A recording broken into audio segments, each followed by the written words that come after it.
Hello, hello, hello, hello. Happy Wednesday or Woden's Day or Mercury's Day. Good to be here today. Yeah, my name's Kaylee. Hey, how's it going? This is a little bit of a different kind of stream than my usual. I'm actually going to be doing a little bit of current events. So, for those of you that don't know me, my name is Kaylee Burkana. I am a professional astrologer and avid student. Um, I'm not super versed with mundane astrology. I typically focus on natal astrology, but this is the kind of event that is really highlighting one of the main aspects in the sky and how it can play out in somebody's chart, and it's very potent. So we're going to talk about it. It's also a pretty big deal.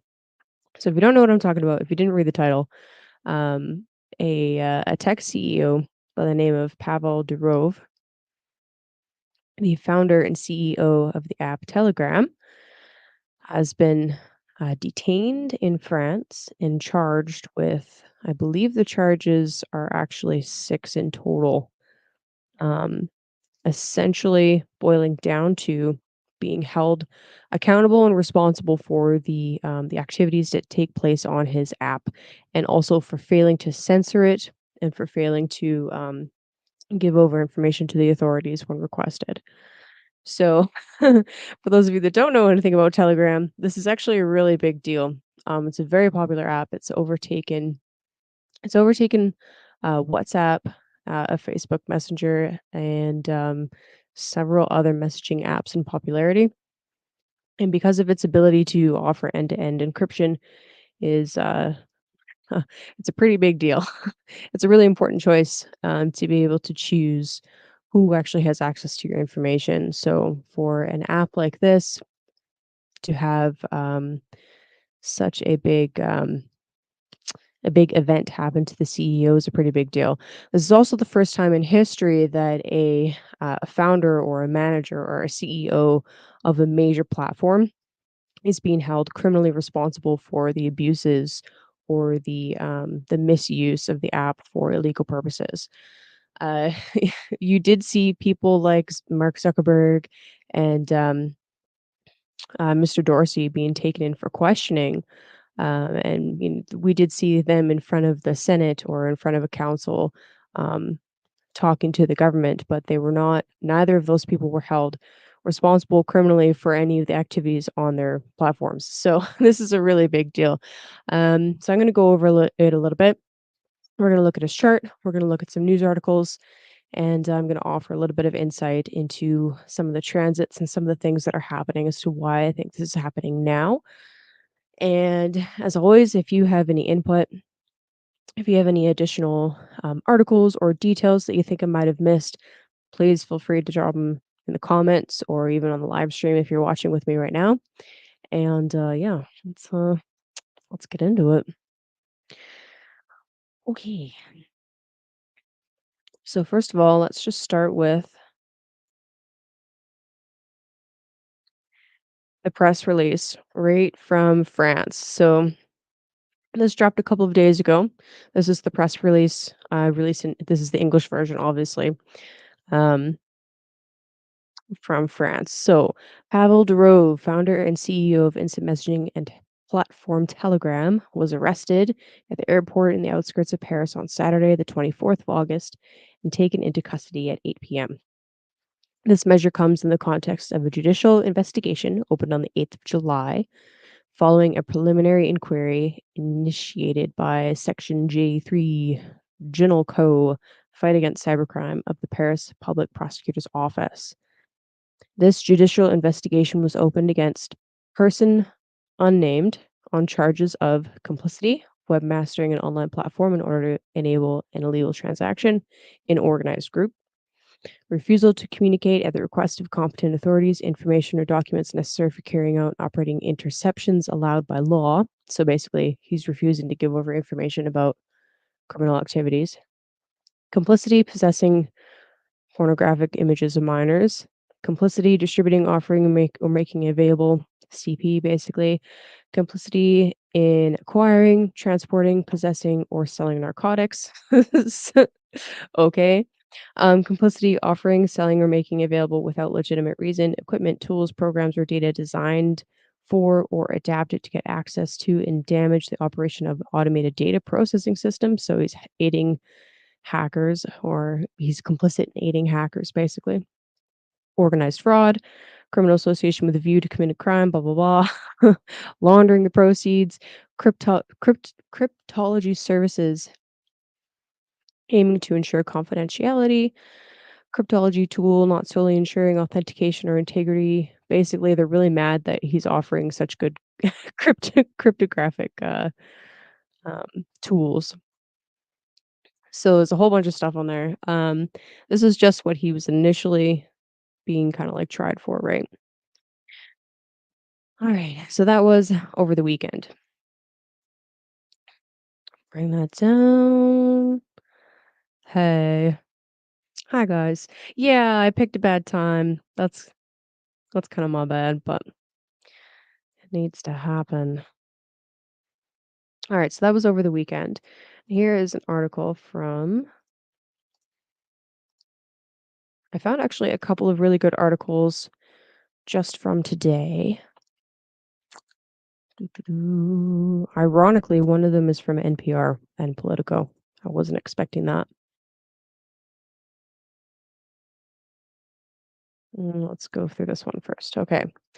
So this is from today. So by the way, today is actually the stationing direct of Mercury. So while these charges were dropped, Mercury was still in retrograde, but was slowing down, was preparing to turn direct. This is important. All right. So France charges Telegram CEO and releases him on bail. Of course, when you are a billionaire, it's hard to it's hard to stay in jail. All right, so they ended up actually dropping 6 charges on him, and he's been barred from leaving France. So this is important. He's not allowed to leave the country while they're continuing the investigation, and it ended up being 6 charges. So this I'm going to read this to you guys because it's actually a really good article. So French authorities on Wednesday indicted Telegram CEO Pavel Durov with 6 charges related to illicit activity on the app. Now, I just real quick, an indictment and a charge is not he hasn't been found guilty. Okay, this is just the beginning of the process for them, right? They haven't, or well, as far as Telegram has released publicly, they don't actually know exactly what the evidence is against him. They just know that he's being charged. All right, so Durov was also released from custody on a 5 million, I think that's euro bail. He's forbidden from leaving France and must check in at a police station twice a week. The charges include complicity in managing an online platform in order to enable an illegal transaction in organized group and refusal to cooperate with law enforcement authorities. So basically, he won't censor things and they're big mad. Governments in Paris, Moscow, and Dubai have become tangled up in a diplomatic furor by the bombshell arrest of one of the world's most powerful tech entrepreneurs, which also ignited a fierce debate about online free speech and technology regulation. This is the big one. Durov was also charged with complicity in the offenses of making available, without legitimate reason, a program or data designed for organized gang distribution of images of CP and drug trafficking. Telegram appears in multiple cases involving various offenses, including online hate. So,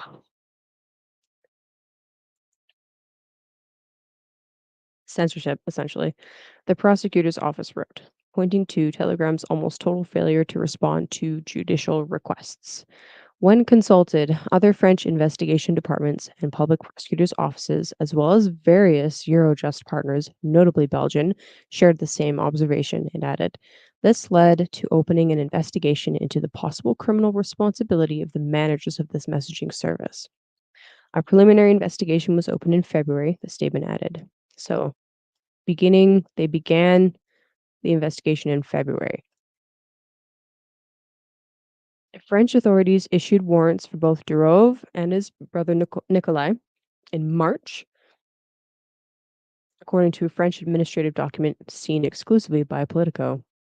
I haven't opened that. I don't know if I can see it or not. And that's interesting because the initial thing that I read was that um, something was posted while he was on his way to France just this August. So a little bit of conflicting information. So I would, after we finish reading this, I might go and click on that. Okay. The only statement I'd wish to make is that Telegram is in conformity with every aspect of European norms on digital matters. It is absurd to think that the head of a social network is being charged. Durov's lawyer, David Oliver Kaminsky said after the announcement. The Russian-born tycoon was detained at Paris, oh gosh, Le Bourget airport on Saturday night as part of a sprawling inquiry into criminal activity on the messaging platform. Telegram, a messaging app based in Dubai, has long been scrutinized over accusations of rampant fraud, drug trafficking, organized crime, terrorism promotion, and cyberbullying on the platform. After Durov's arrest, Telegram pushed back strongly against any suggestion of wrongdoing in an online statement Sunday, saying it abides by all EU laws and that Durov has nothing to hide. So that is a little write up from Politico. Let's see.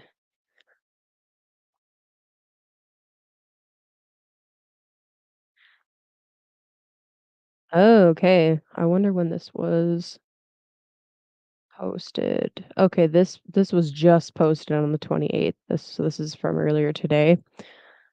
Arrest warrants for Pavel and Nikolai were issued months earlier than previously known. Woo.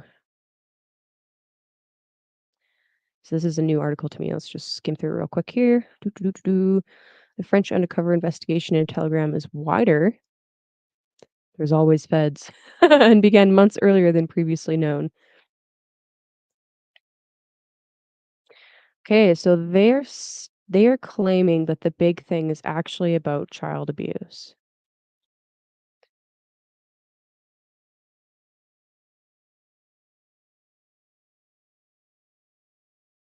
Just reading real quick here.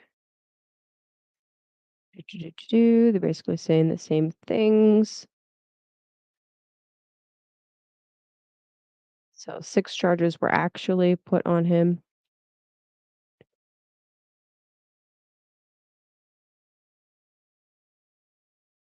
The arrest warrants were issued after the messaging platform gave no answer to an earlier judicial request to identify a Telegram user, according to the document, which was shared with Politico by a person directly involved in the case.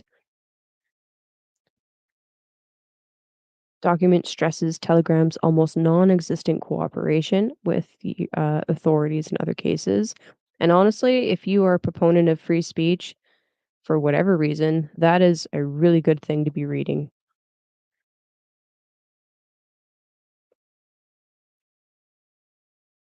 So the original warrant actually was issued on March 25th. Okay. All right. So March 25th, bookmark that. We're going to look at that date.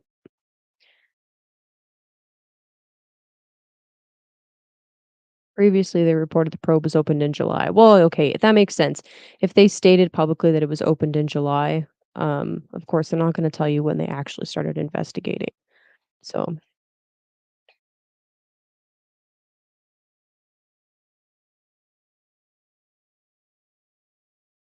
ooh,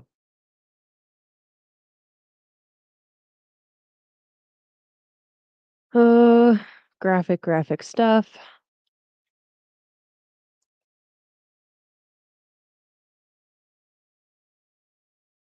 There's no suggestion either of the Durov brothers were directly involved in any of the illegal activities identified by the investigation. So that is also kind of important to note. They're being held responsible for what's happening on their platform without their involvement and possibly without their knowledge.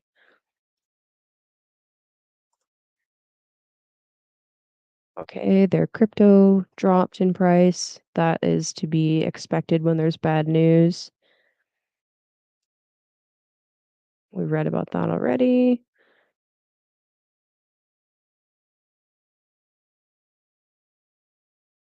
Doo-doo-doo. This is a totally new article. Sorry, guys, I didn't read this beforehand.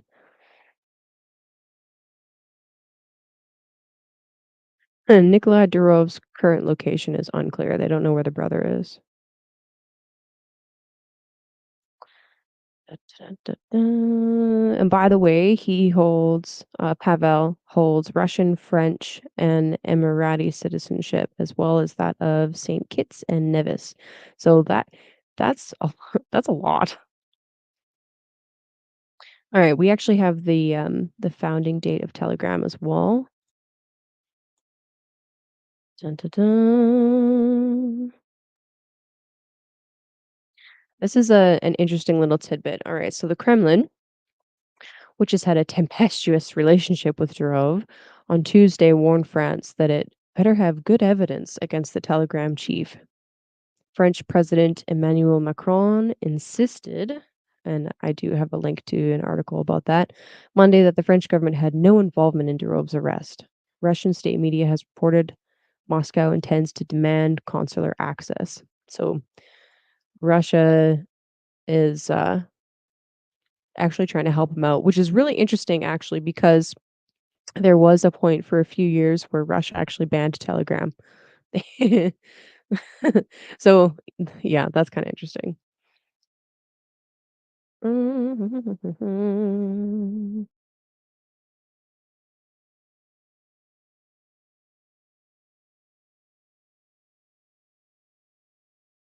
Okay. Alright, so that's that article. That's a pretty good one. There's quite a bit of stuff in there. Alrighty. So the NPR article, honestly, there's nothing in here that's not in the Politico one, and that is annoying. Um, just looking real quickly here just to see if I missed anything. Kremlin said this is an act of intimidation. And this is so weird, like the Russian government standing up for freedom of speech. Very weird. Like it feels like we're in the upside down realm when something like that comes out, doesn't it? So weird. All right, so this is where I was reading that. So the support from Russian officials raised questions about how the Kremlin has changed its view of Durov since Russia has at times fined Telegram for not taking down content and temporarily banned the app in Russia. So that was for a few years. Okay, so that's enough of that. So super fascinating. Couple of thoughts right off the bat about this. First of all, the first thing that I think of with this is how we are experiencing the opening square between Jupiter and Saturn. I've spoken a little bit about this, but really, this is showing one of those growing pains. So while we have Jupiter in the sign of Gemini, one of the first things I think about with that is how we are trying to expand and also seek justice in our forms of communication, which is a very Gemini thing, right? Um, in the past, with Jupiter and Gemini, have seen cases where certain lies and misinformation has been overturned and the truth has been brought to light in some way. So that's kind of just an interesting theme. Put a pin in that. But right now, while we're experiencing the square from Saturn, in many ways, for many people, can actually be representing like a growing pain. So, first of all, for the app itself, for Telegram, and for this concept of being able to speak freely about your mind and have your own opinion and share that opinion with others and disseminate information, especially if you happen to be a dissident within the country that you live in. And other platforms will not allow you to speak in the way that you wish. Having the square to Saturn right now in the dominating position means that there are um, forces trying to restrict that. So I'll bring up the transit chart just to kind of illustrate what I mean. Doo, doo, doo, doo. So, what do I mean by Saturn in the dominating position? In Hellenistic astrology, when you have any kind of aspect, whether it's a trine, a sextile, a square, whichever planet is going to reach the apex first, that planet is said to have the dominating position in the aspect. When it comes to a square, that's a really big deal. So let me just pull up today's chart right now.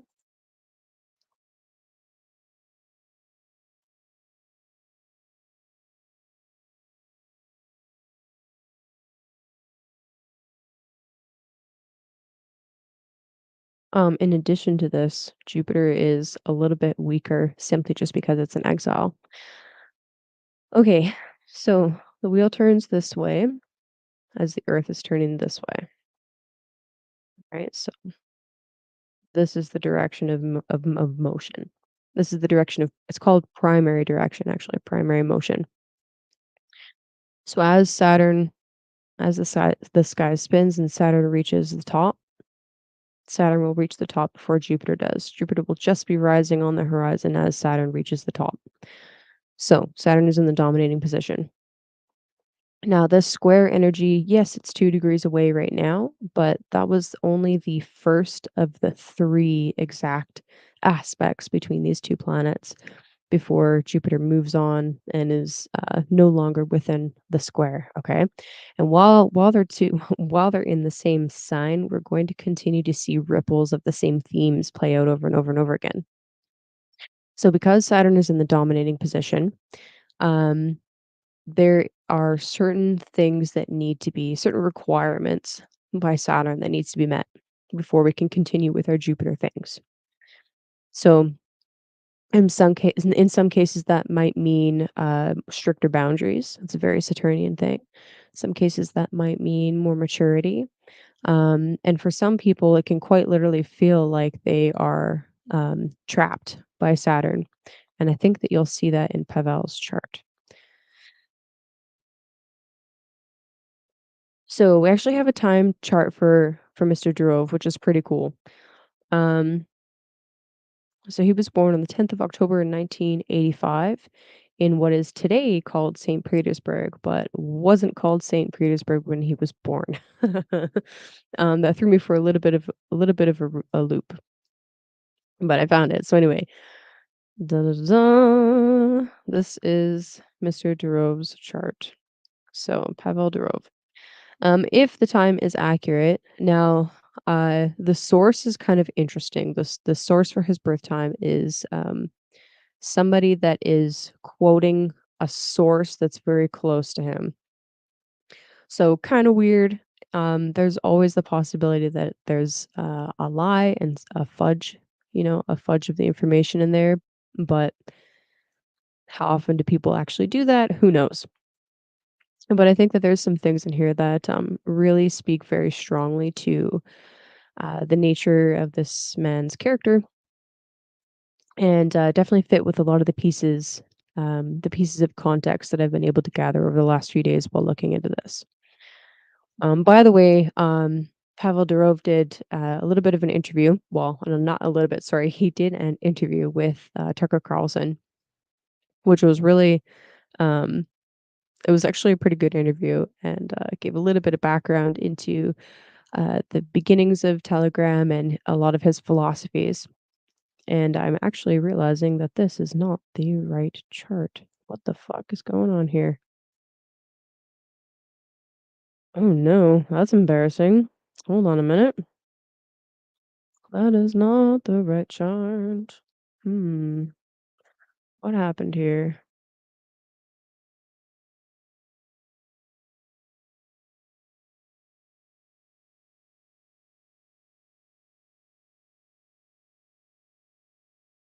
October 10th, 1984, 1:20 in St. Petersburg.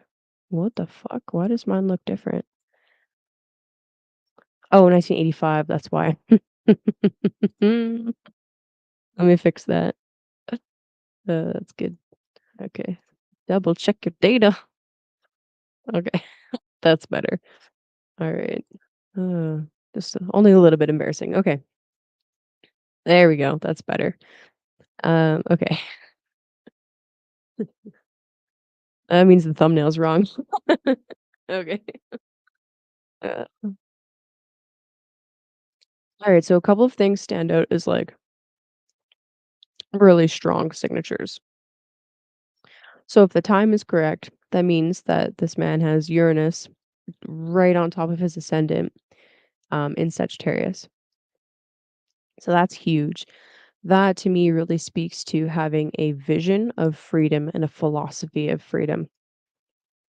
And if you go and listen to his interview with Tucker, he actually speaks quite a bit about how there are certain things that he won't buy for himself or indulge in because it will take away from the time and the resources that he has to spend on improving Telegram and providing the service that he does. And repeatedly throughout that exact same interview, he talks about his valuing of freedom. And actually, I was just reading earlier about I, I went back through his personal Telegram channel and was actually reading about how while he was growing up in Russia, he stopped having phone conversations altogether because it didn't matter where you were or who you were, your phone line was tapped. So anything that you said on the phone was being listened to no matter what. So it just became a habit. Even though he went and lived in other countries, it didn't matter. He just stopped having phone conversations until through his app Telegram, he made it so that voice chats were encrypted. So he could now speak again freely without fearing that he was being listened into by the government. So very interesting, very Uranian. Another thing that I think is really fascinating about this really strong signature rate on his ascendant degree is that, like it said in the article, he has citizenship in multiple countries around the world. Now, Sagittarius in modern astrology is associated with foreign travel, but that is actually not a real association. Sorry, guys. It's not an well, sorry, not a it's not a real association in traditional astrology. The ninth house is foreign travel. But Sagittarius still has the signature of being adventurous and spontaneous, of not necessarily being tied down or sitting still. This is true.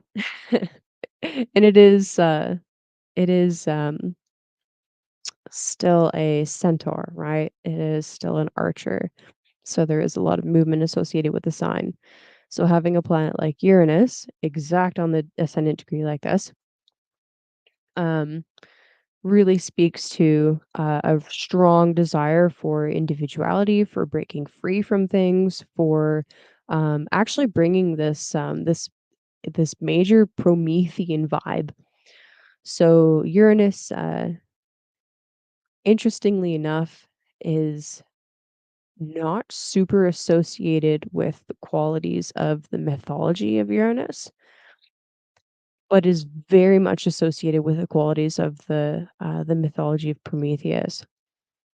So bringing fire, bringing technology, much needed technology down to us humans, us normal people. That's definitely a big theme, especially if it is something that um, is like an ideal for him, this a lofty ideal, and it's something that he believes in very strongly and something that he can help others with. That's a really big thing. So that's a very strong signature to have written on the ascendant like that. The other thing that really stands out, majorly so, is he was born on a Mercury Cazimi.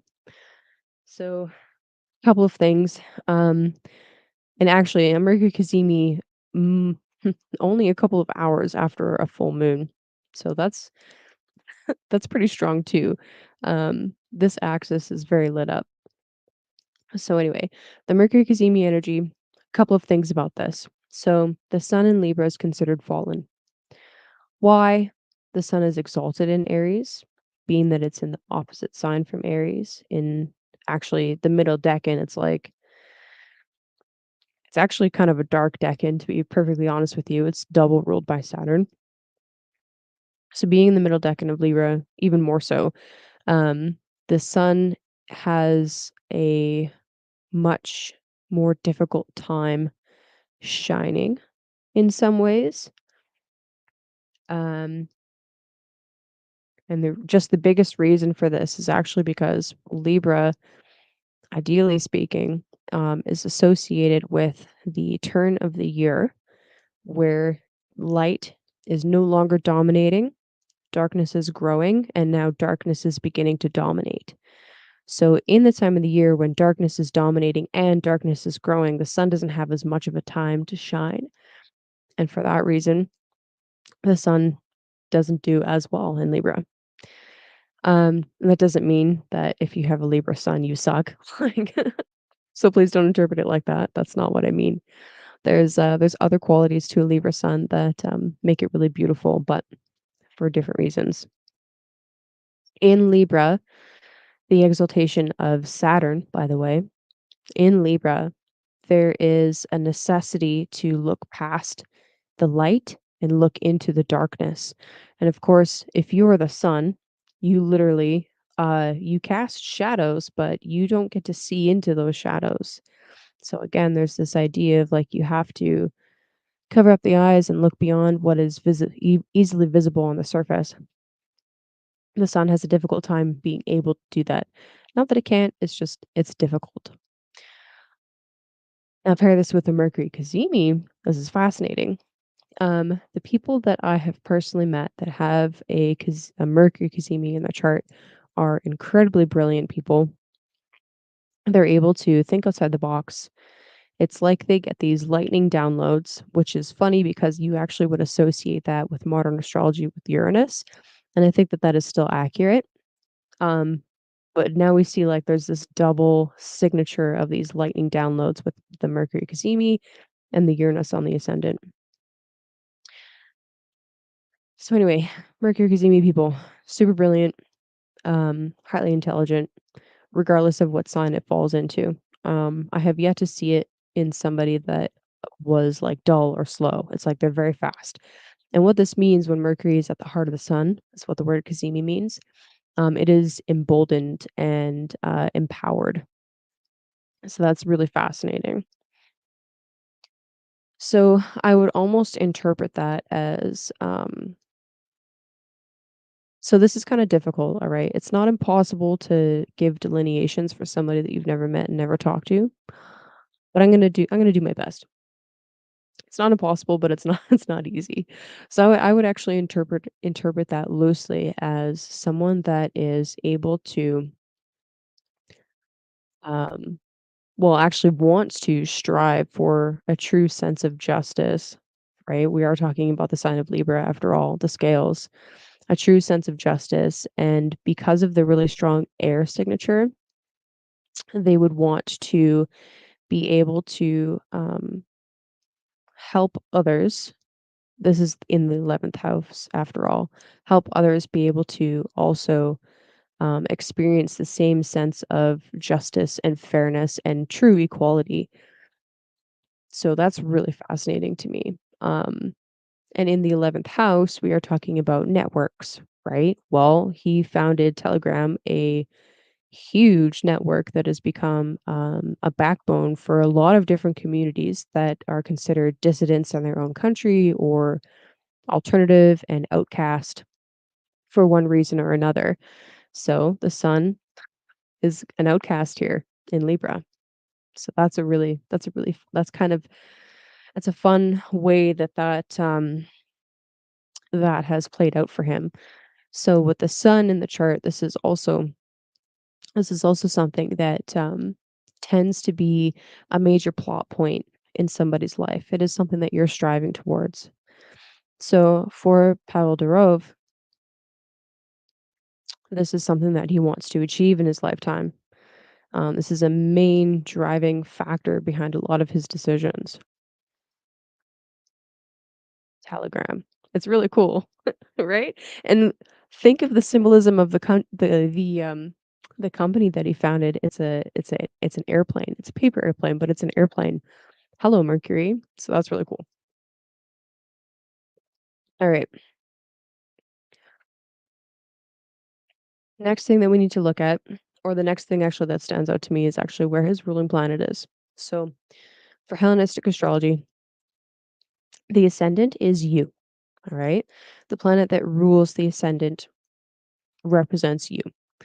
Where that planet falls by sign and by house is super important, and it informs, in addition to the sun, a major kind of theme of your life. It talks a lot about your personality as well. So for a Sagittarius ascendant, we want to find Jupiter. Jupiter happens to be right here in the second house of Capricorn in a fairly tight conjunction with Mars. So it's 2 degrees away from uh, being conjoined to Mars. Oh, hey, Jimmy. How's it going? All right, so Jupiter in Capricorn. I find it really interesting actually that he has several planets that are considered to be either in exile or debilitated. So he has the sun is debilitated, Jupiter is debilitated, and Venus is in exile. So that's 3 major planets that are considered to be, like, in not good positions, and yet he's a super successful tech CEO. When I see planets, especially multiple planets that are considered in exile or debilitated, it really says to me that there's something about the individual that is very counterculture, that is very different from the norm. Why? Well, when the planet is in its own temple, it is very much at home. It's doing its own thing. It's going with the flow, so to speak. When you have a planet that's not in its home, it's opposite from its home or it's opposite from its place of honor. It has to go completely against the grain. It has to. So he has 3 major planets that are kind of informing um, that kind of vibe. All right, so Jupiter in Capricorn. Jupiter is exalted in Cancer, meaning that while it's in Capricorn, it is considered debilitated. It is also tightly conjoined by Mars. So there's a couple of things here that tells me. Um, Jupiter in Capricorn can be very serious. It can be very, well, actually, to borrow a word that's been going around TikTok lately, demure. The guiding philosophy and the hope and the unification that Jupiter usually is all about is a little bit more rigid and structured and reserved, even. Um, while we have uh, while we have Jupiter with Mars, though, there's like this extra driving passion. So he's reserved. He's more conservative. But at the same time, there's a serious drive. So this is really interesting. We have one planet, Mars, that's actually exalted in Capricorn with Jupiter, which is debilitated in Capricorn. So there's this like very good condition and then like this very bad condition right next to each other. So what you can kind of expect when you see that is like there are definitely issues, but they're overcome, right? So there's some kind of drive and determinism that comes up when certain blockages are presented. It's like, okay, yeah, I have to now pay 5 million euros if I want to get out of jail, but I actually have those funds because I haven't bought any property and I haven't spent it on stupid things. So, no big deal. Bam, here's your bail money. Thank you very much. Have a good day. Like that kind of thing, right? It's like, okay, I have the funds because I have been investing them wisely and creating very strong structured resources. Okay, so I actually wrote quite a bit in my Telegram channel about um, this. So give me a minute. I was fiercely typing yesterday.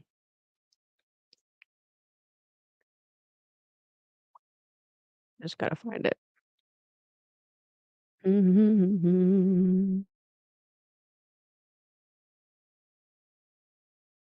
Here it is. Okay, second crack. First off, oh yes, okay. Thank God for notes, eh?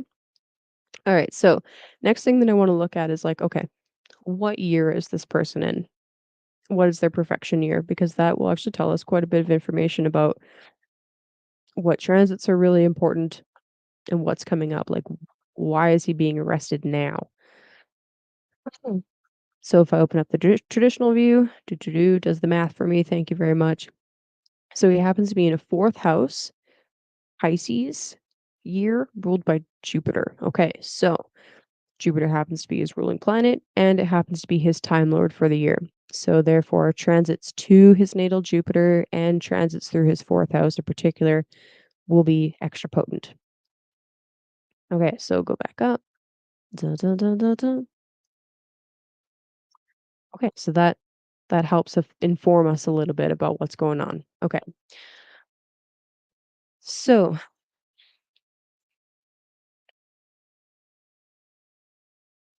what I wrote was Jupiter in Capricorn struggles a bit to find the higher ideals and unification that it desires in the cold and melancholic Capricorn. Mars is exalted here in contrast. Mars actually happens to be the malefic opposite of sect. So this is another really important factor in Hellenistic astrology. Pavel Durov happens to have a daytime chart, meaning the sun is above the horizon at the time of his birth. There are two main malefics, Saturn and Mars. Saturn is on team day, Mars is on team night. If you have a daytime chart, Saturn is still annoying at times to work with, but um, at the end of the day, he's still on team daytime. Mars, being of the opposite sect, happens to be a little bit more troublesome for people with daytime charts. So a little bit of background here. Doo-doo-doo-doo. So in a daytime chart, houses that are ruled by Mars and the houses with Mars in it tend to have more issues. However, because of the previously mentioned dignity that Mars has in Capricorn, well, we actually expect to see that there are some issues, but he's able to overcome them with grit and determinism. Now, the two combined in the second house gives a sense of being able to cultivate some serious long term goals and resources. It's very practical, but possibly rigid. And actually, in his interview with Tucker, Pavel actually spoke about being able to run his company with only a handful of people. And in order to, because he's able to do that, it's super efficient. Um, Something that I read about with the early days of Telegram were that he was actually so secretive about his staff and where his staff were based that there were points in the company's history where he would travel to a new country and there would be like a core group of like 15 programmers that went with him to the new country and they would move their base around a little bit. So I thought that was really interesting. That wasn't in the interview. Okay, so now remember that it being a Jupiter ruled year, it's important to note actually that Jupiter in his natal chart is actually blind to the first house. So this is um this is a condition where from the ascendant, if the ascendant is you, things that are in places that you are blind to, they're a little bit more difficult to access. So the second house and the eighth house are called the gates of Hades. These houses are blind to the ascendant, and the 12th and the sixth house are also blind to the ascendant. This comes from the classical aspect theory, where essentially there is no aspects to the houses next to you. And if you think about it, when you're looking at something, you do have a peripheral vision, but your peripheral vision is more like the sextile. If something is literally right beside you, you can't see it. And that's essentially this concept explained in 2 sentences. So, if you're the first house, you can see in front of you, right? Right opposite you. You can see 90 degrees to the left and to the right. It's pretty easy to make that. You could see a little bit in the peripheral. That's your sextiles. Right beside you, might as well be behind you. Can't see it. And for whatever reason, it's hard to see out here too. I don't know why. That one doesn't quite fully make sense, but that's okay. It doesn't have to. It's a symbolic language at the end of the day. So anyway, having your ruling planet in a house that is blind to the ascendant is a little bit difficult. It essentially how I've seen it play out for some people is like um, you can kind of run into some trouble with that house. So in this case, the second house has to do with resources or things that are accumulating and growing over time. You can kind of run into some troubles there, but it's also kind of your own fault.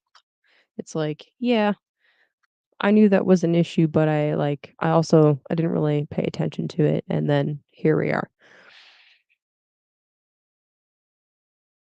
Also because of the combination of Jupiter and Mars, I wouldn't be surprised if we actually find out down the road that he does actually have some like extravagant tastes that end up leading to like some major losses down the road. The reason why loss comes into the story here is because Mars, being in the second house, rules his 12th house of loss. So it's like there's extravagant taste, that's Jupiter. And Jupiter is not well dignified in Capricorn. And then you have Mars, and it's like, I really desire this thing, but also it leads to major losses. Mars rules the 12th house. Um, and I actually think it's really interesting. Something that he said in the interview with Tucker is that he refuses to buy property, even though real estate is considered to be like a really good investment. There's a couple of reasons why he refuses to buy property. He said because ultimately he wants freedom, and that would feel like he's tied to something at that point. And also, because then he would be spending all of his resources and time on that property, on that thing, instead of on his vision on Telegram. So that's really interesting. And actually, that kind of makes me wonder if the thing that he ends up losing is actually because he doesn't invest in some kind of place to root down. So here's what I'm thinking, okay? So Jupiter being the ruler of the fourth, he could be spending money on property or on something to root down, home, um, some kind of legacy, right? Um, but instead he doesn't, and actually that's ultimately what lands him in trouble. So I think that's really interesting. Okay. So as far as potential imprisonment goes, so this is where like transits and stuff come in. So let's just open the transit chart. Doo doo doo doo doo doo doo. Sound effects are very necessary. I'm actually just gonna close a couple of tabs. We're lagging a little bit here and I don't like it. Okay. So as far as transits go, let me back it up.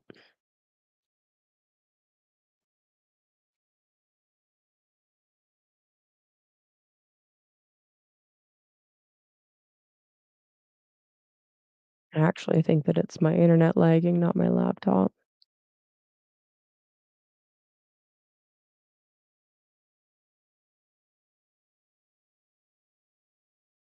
So as I was speaking earlier about the Jupiter Saturn square, there's a few things going on here. So Jupiter, let's start there. Jupiter is currently transiting through Pavel's seventh house.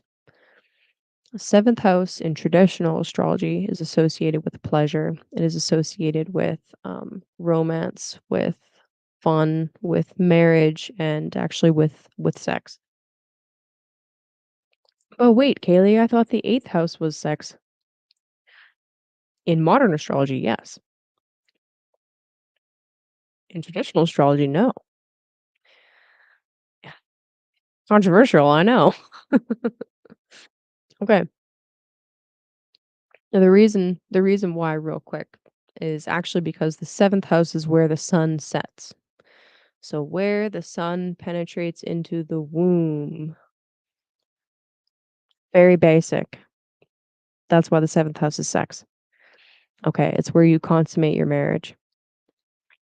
Okay, so anyway, Jupiter, considered to be in exile in Gemini, transiting through the seventh, it is very easy to get lost in excess pleasure.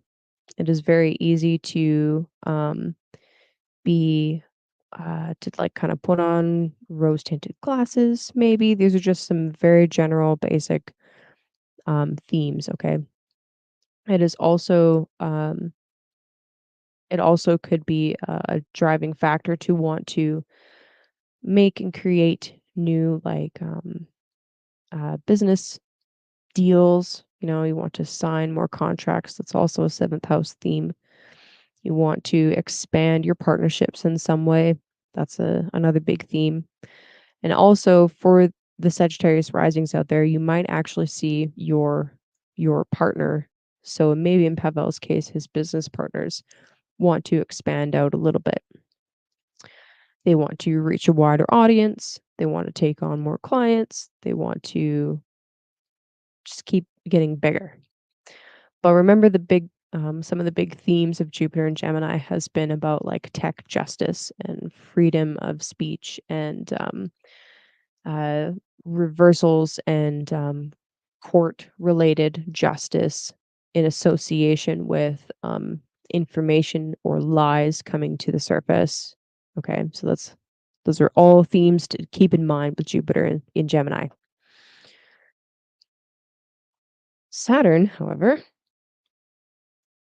because of the square, Saturn in the fourth house, in Pavel's case, is quite literally tying him to a home. So remember that he has citizenship in France, and as soon as he landed in France, he was taken into custody, and now he's not allowed to leave the country. And he has to check in every 2 weeks with the police station. So, in his case, this is quite a very literal transit of Saturn in the fourth house. And remember, for Pavel, it is a fourth house year. So therefore, transits through and to the fourth house are really important. So big, big deal. Um, I actually think that if it hadn't been a fourth house year for him, this might not have been as big of a deal. But because it's a fourth house year, the Saturn Jupiter square is happening in angular houses. It is a huge deal. Yeah, it's having a huge impact. So that's massive. I think it's super fascinating that this all went down right as Mercury was beginning to slow down and station to turn direct. It was actually happening in his ninth house.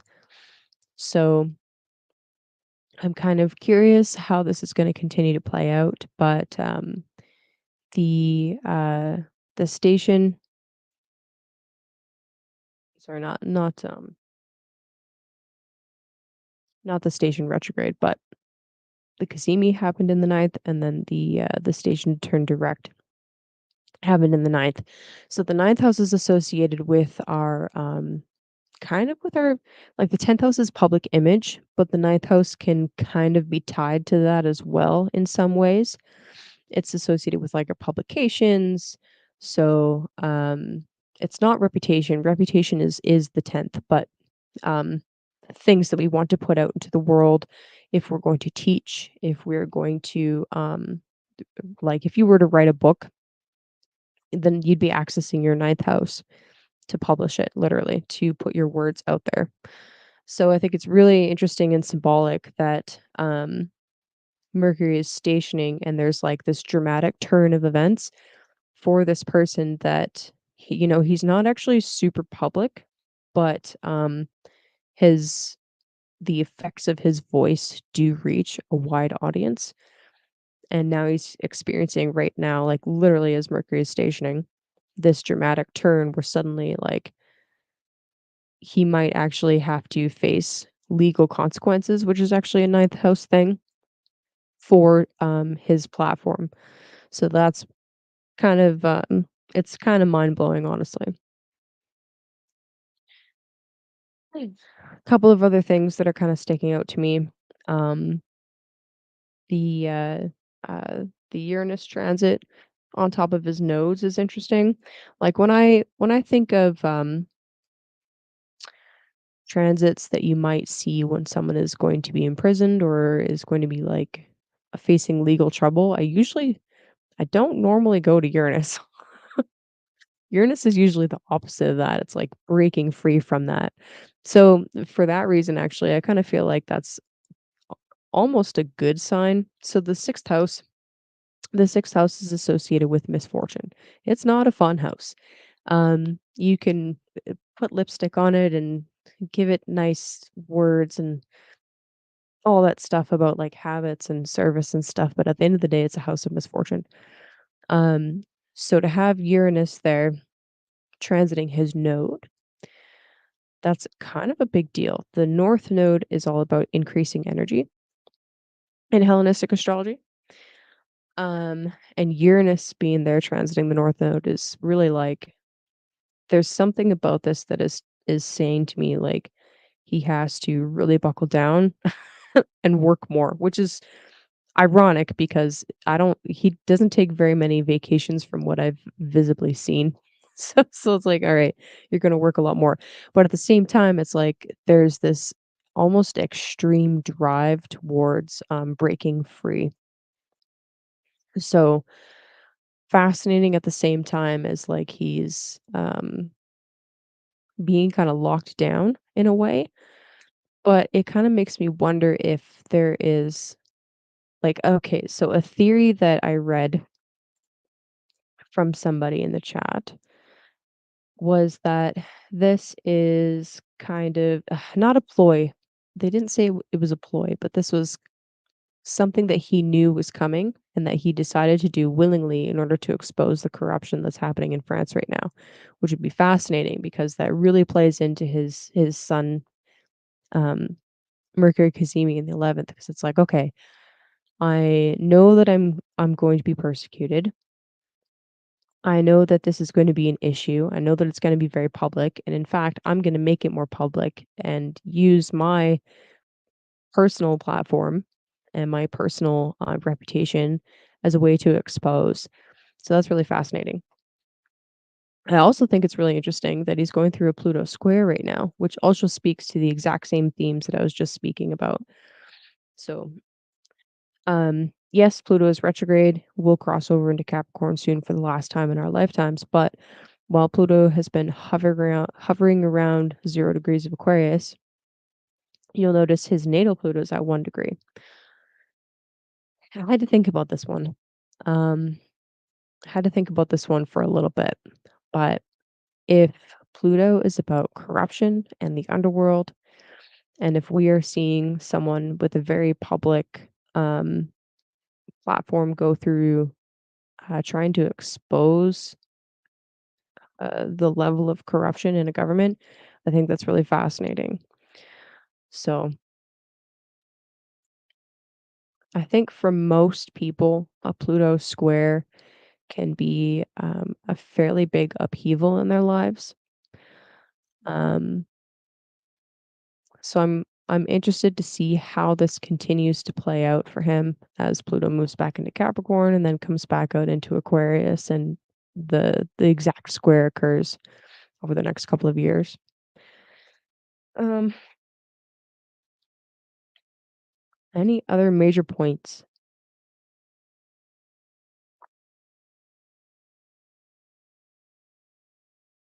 So I think that was actually the majority of what I was picking up on. Um, yeah, that's everything that's standing out to me right now. So let me just kind of look through my Telegram here right quick here. Dun, dun, dun, dun, dun. Ooh, that was a lot of talking. Any questions? Nobody. Okay, that's fine. Okay. Ah, yes, it was Juliana that said it. Read a theory that Pavel knew he was going to be arrested in France, traveled there purposely to expose the tyranny and take a stand for free speech. I think that is a fascinating theory. This was a funny pin. Let me see if I can pull it up.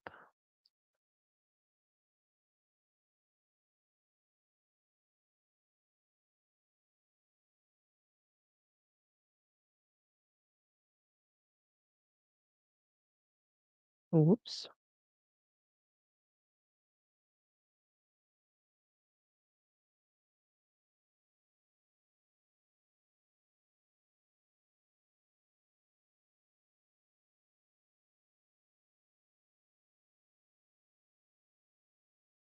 Nope.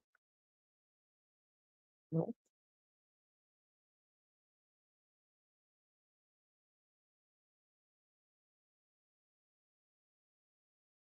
I don't know how Chance does this so fast.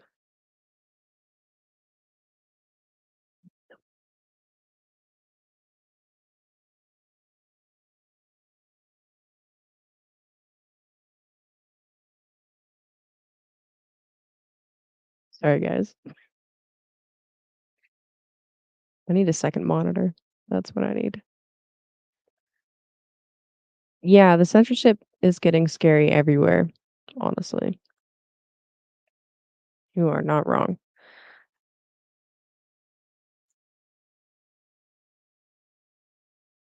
I had a funny for you guys, and it's taking no, I can't pull it up.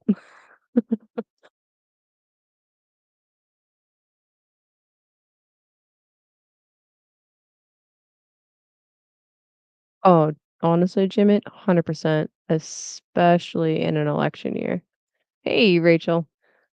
Alright, so Macron released a statement on X saying that this is definitely not political. I promise you guys, trust me. Um, let's see if I have a link to that first because I think it'd be extra funny.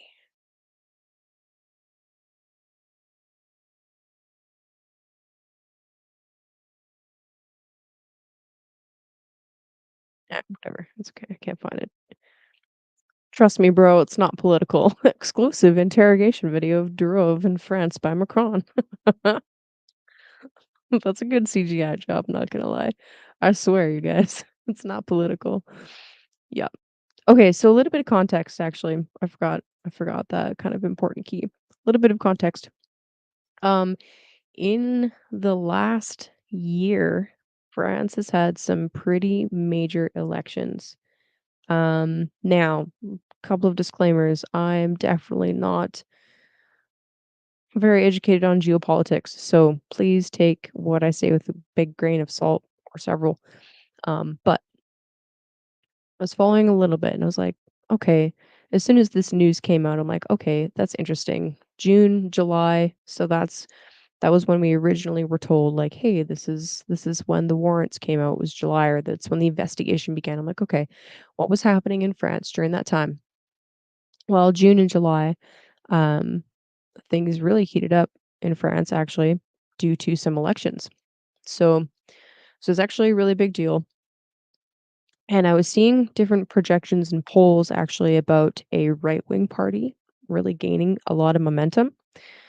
And then what actually ended up happening was a left-wing party, so total opposite wing. Two wings of the same bird, yes, of course, but stick with me for a minute. Total opposite wing actually ended up gaining a ton of seats, and it ended up leading to a whole bunch of riots.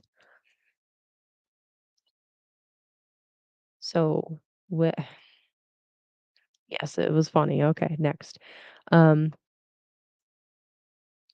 but where do people spread information and talk about where to meet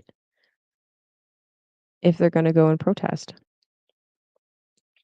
So this was July 7th.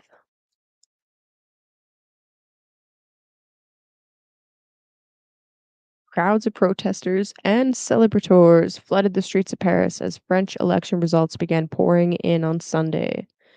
French Prime Minister Gabriel Attal announced his intent to resign after a far left political coalition was poised to win a plurality, my goodness, of French parliamentary seats. The coalition had unexpectedly assembled before the snap elections began. Tens of thousands of left-wing demonstrators gathered in Paris's Place de la République on Sunday night to celebrate the news. President Emmanuel Macron's centrist coalition is projected to take second place. The results were a huge upset for conservatives in France who had hoped that Marine Le Pen's national rally would take power. So France fucking was burning. Social media footage shows massive bonfires in Parisian streets, Parisian, I'm sorry, as authorities confronted demonstrators while wearing riot gear. So this became kind of a big deal. The left-wing coalition, which is called the Popular Front. I just realized I wasn't actually showing you the screen. My apologies. The left-wing coalition, which is called the Popular Front, is made up of France's Socialist Party, the Communist Party, the Green Political Party, called the Ecologists, and France Unbowed. So super left wing. So these elections, pretty big friggin' deal, and their results led to literal rioting. So it's just a few pictures from this one article. Ooh, I wonder if this will play. Hold on, let me do a little test. I have no idea what the sound's gonna be like, so bear with me.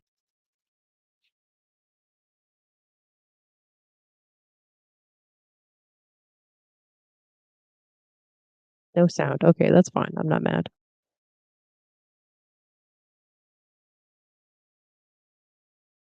That was a terrible video though. I'm sorry, guys.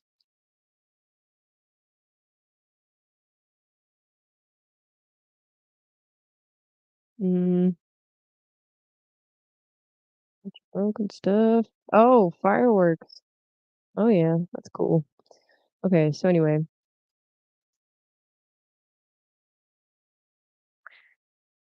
kind of a big deal.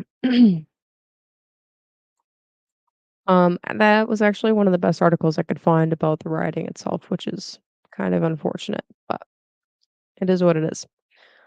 Feel free to look into it. Okay, so I wanted to look at March. What was happening in the transits in March? Because that is when the actual investigation began, so we have now learned. So let's take a look here. The 25th of March.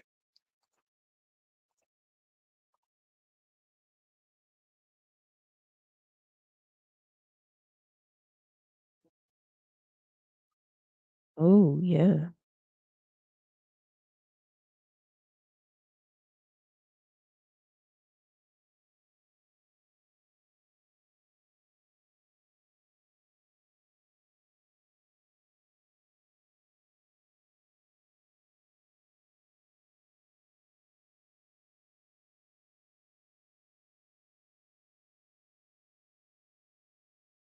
Okay.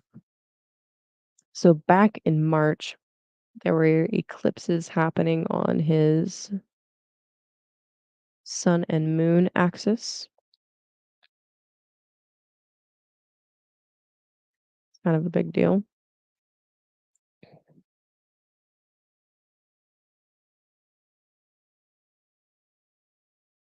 I mean, obviously Saturn was still there in his fourth house. The um the Jupiter Uranus conjunction didn't happen until April, May. That was heating up.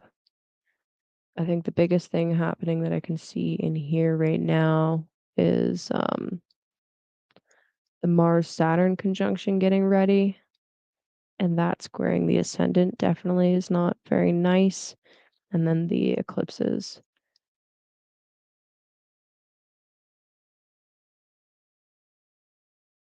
Nothing. I mean, other than that, I don't see anything really standing out as like super extreme. Oh my God.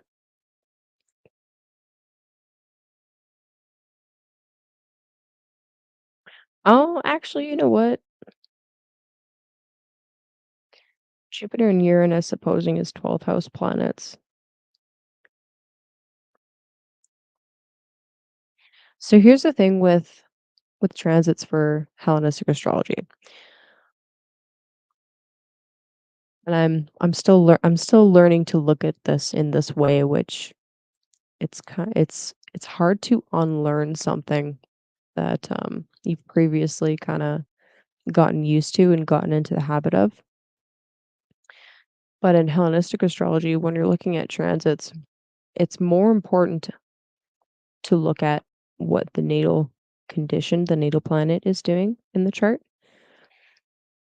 Because even though there is free will, and even though a transit can bring different events around that are potentially like opportunistic that you could take advantage of, what it's really doing is it's kind of activating like a trigger the natal conditions. So, Jupiter, again, remember the sixth house is a house of misfortune. Jupiter and Uranus transiting through the sixth house of misfortune. Never forget that. Opposing his natal Saturn, which is conjoined his natal Venus, in his 12th house of like isolation and loss and hidden enemies. It's kind of a big deal. So it's so weird because like part of me wants to say like, "Hey, Jupiter, Uranus in the 6th house, that's an opportunity to break free from things that are holding you back from better health and all this stuff." And I still think that that is true, but at the same time, it's activating a fairly well-placed Saturn, which is not always a good thing, and a very difficultly placed Venus. So Venus in Scorpio is she's opposite from her home, right? She rules Taurus, so she's in exile. So she's in exile and she's in the 12th house, which I think is really interesting just considering what we know about Pavel. He grew up in Russia and then had to leave Russia. And actually the story goes that he originally had another company, another tech company called VK. And that one, they say, got overtaken by the government, and he and his brother left Russia. So he actually is living in exile. So I think that's really fascinating that that theme of exile and going counterculture shows up so many different times in his chart.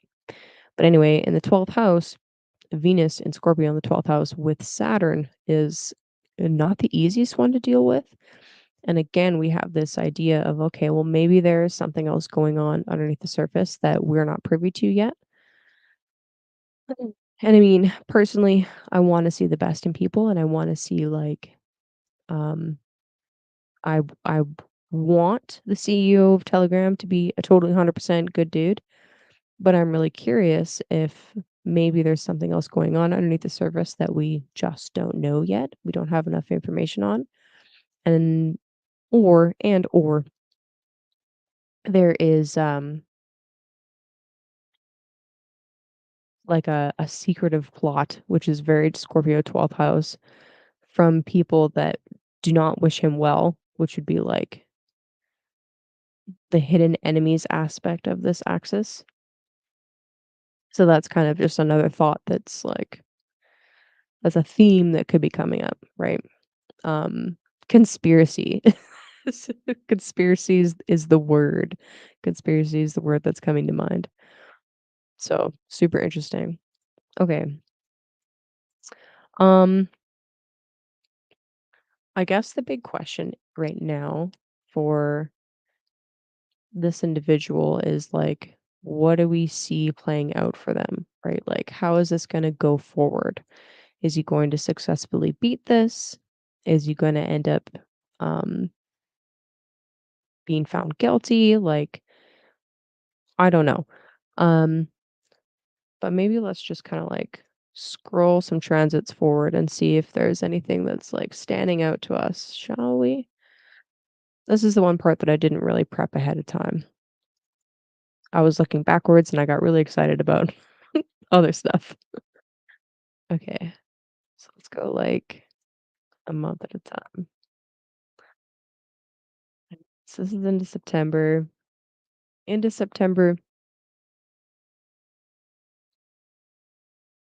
in November.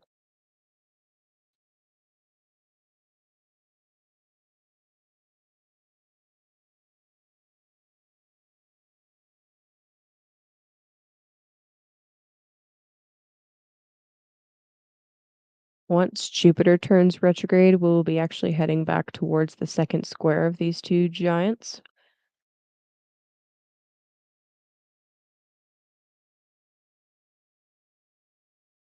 And then the Mars retrograde happens.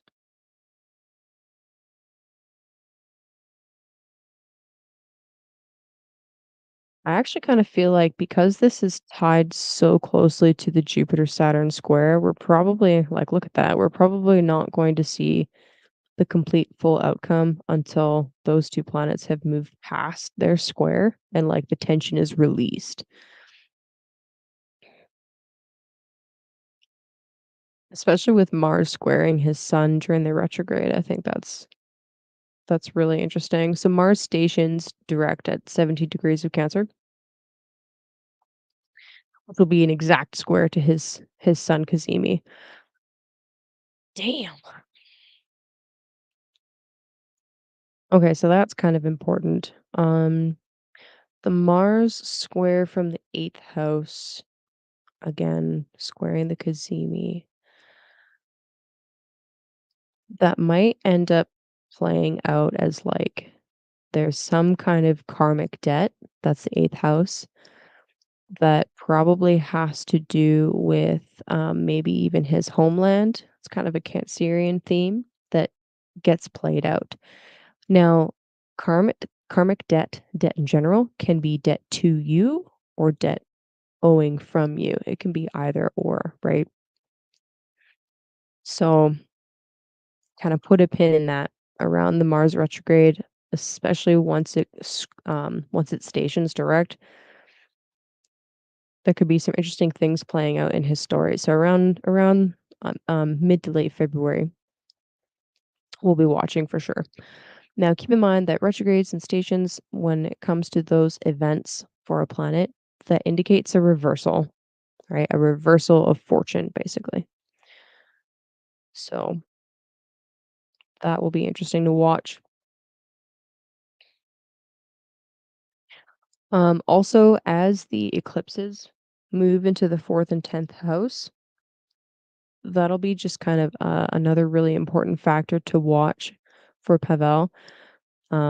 As these eclipses move into like angular houses in general and are on the fourth and 10th axis, questions around his home, where he calls home essentially, where he lays his head down, where he puts roots down, and his public image, his career, what he's known for, will be in flux, right? Major flux. Okay. Um, the one really kind of positive thing that I see actually is with Jupiter passing right over top of his descendant degree, opposing his natal Uranus. Remember what I was saying about his natal Uranus being a really strong influence in his chart where it's like, okay, I want to break free and I want to help other people break free with this visionary thing that I've created. Um, Jupiter moving back over that exact degree and then stationing direct. Again, there's a reversal. Um, and with Jupiter also being associated with justice in the tech scene.